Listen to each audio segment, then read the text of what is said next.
Campus లో పోలీసుల అరాచక పర్వం, యూనివర్సిటీ భూములు కాపాడుకోవడం కోసం గలమెత్తిన విద్యార్థుల పట్ల కాంగ్రెస్ సర్కార్ రాక్షసత్వం. హైదరాబాద్ సెంట్రల్ యూనివర్సిటీ ఇప్పుడు ఒక యుద్ధ భూమిలా మారుతుంది.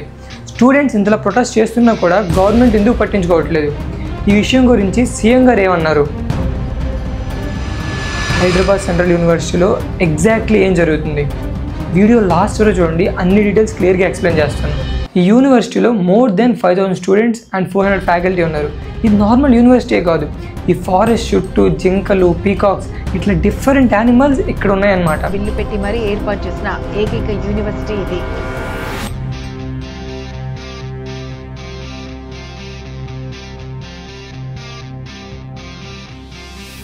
అయితే ఇప్పుడు ఈ ఫారెస్ట్ గురించి సీఎం గారు ఏమంటున్నారు వినండి.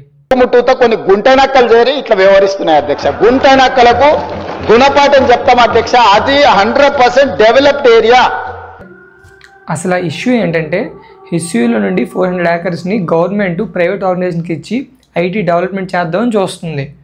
అక్కడ అది ఫైనాన్షియల్ డిస్ట్రిక్ట్. ఆ ఫైనాన్షియల్ డిస్ట్రిక్ట్ ని ఇంకా కొంచెం ఎక్స్పాండ్ చేస్తే అంతర్జాతీయ స్థాయిలో పెట్టుబడులను ఆకర్షించుంటాడని అని చెప్పి ఈ రోజు అక్కడ దాన్ని విస్తరించే ప్రయత్నంలో భాగంగా ఈ రోజు అయితే గవర్నమెంట్ అక్కడున్న చెట్లని, ఫారెస్ట్ని అంతా కొట్టేస్తుంది జేసీబీలు తీసుకొని వచ్చి.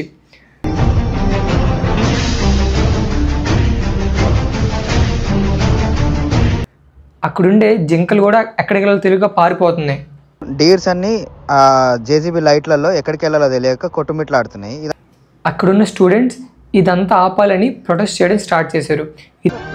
అమ్మాయిలను సైతం జుట్టుపట్టి లాక్కెళ్లిన దాష్టికం, మెడపట్టి తోసుకెళ్లిన దుర్మార్గం.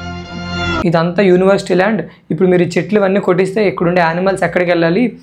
ఈ ఫారెస్ట్ అంతా పాడైపోతుందని. ఇంత ప్రొటెస్ట్ చేస్తున్నా కూడా గవర్నమెంట్ ఏం చేస్తుందంటే స్టూడెంట్స్ని అరెస్ట్ చేయడం అండ్ వాళ్ళని జైల్లో పెట్టడం, బెయిల్ ఇవ్వడం, కొంతమంది స్టూడెంట్ డిటైన్ చేయడం, ఇవన్నీ చేస్తుంది.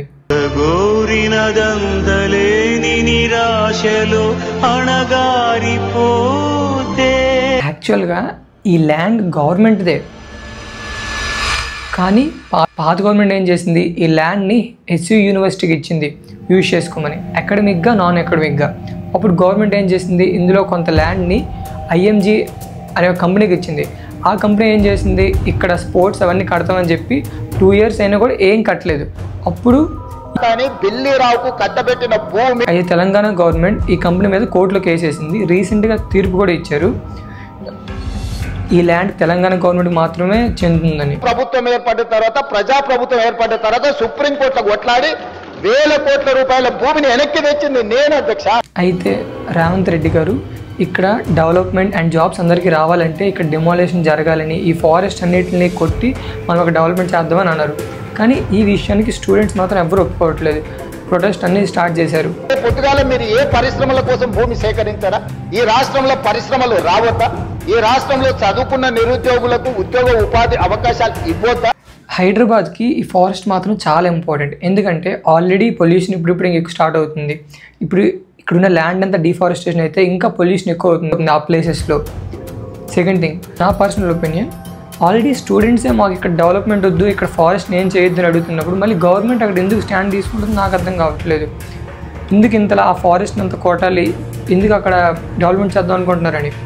కానీ అక్కడ ల్యాండ్ కాస్ట్ మాత్రం చాలా ఎక్కువ. ఇదంతా ఒక 10,000 crores to 20,000 crores బిజినెస్ అయ్యే ఛాన్స్ ఉంది ఈ ల్యాండ్ కానీ అక్కడ సేల్ అయితే గవర్నమెంట్కి.